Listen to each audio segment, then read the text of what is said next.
Hello everyone, I Dilip Parmar, research analyst at HDFC Securities. You are listening Currency Weekly podcast.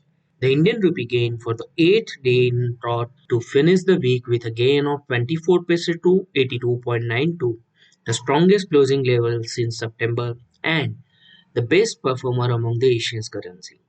The reasons behind the strength was corporate dollar inflows, lower crude oil prices, central bank dollar supply, better growth number, and political stabilities.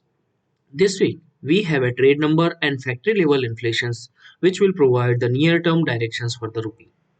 So far, the rupee has been trading on the right side and expected to trade right side amid better macro prospects.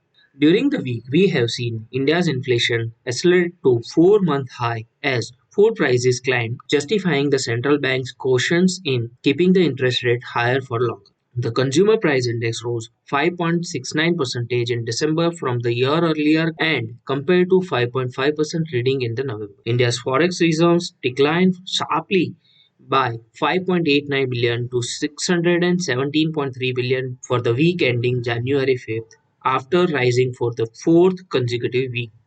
So far, this fiscal, reserves has increased by 55.72 billion. Last week, the foreign institutions sold 322 million of equities and 271 million debt, while the benchmark Nifty index gained 0.85% to 81,894.6 after touching a record high of 21,928.25. Brent crude oil prices whipsawed during the week before settling at 78.29 with a loss of 0.6% amid expectations of slower pace of demand growth while the ample supply from the OPEC plus nations and non-OPEC plus nation countries loosened the balance to keep the lead on the price. The US and UK launched about 70 airstrikes on Houthi targets in Yemen early on a Friday in bid to stop the Iran-backed group's shipping attacks in the Red Sea. A gaze of greenback strength was little changed, easing earlier gains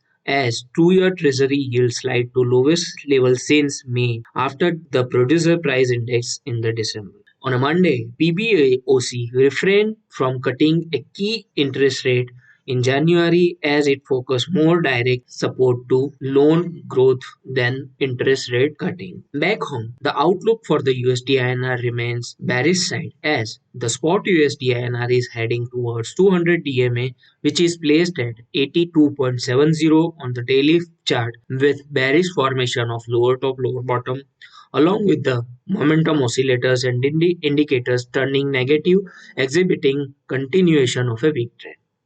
This is all for this week. Thank you all and have a great week ahead.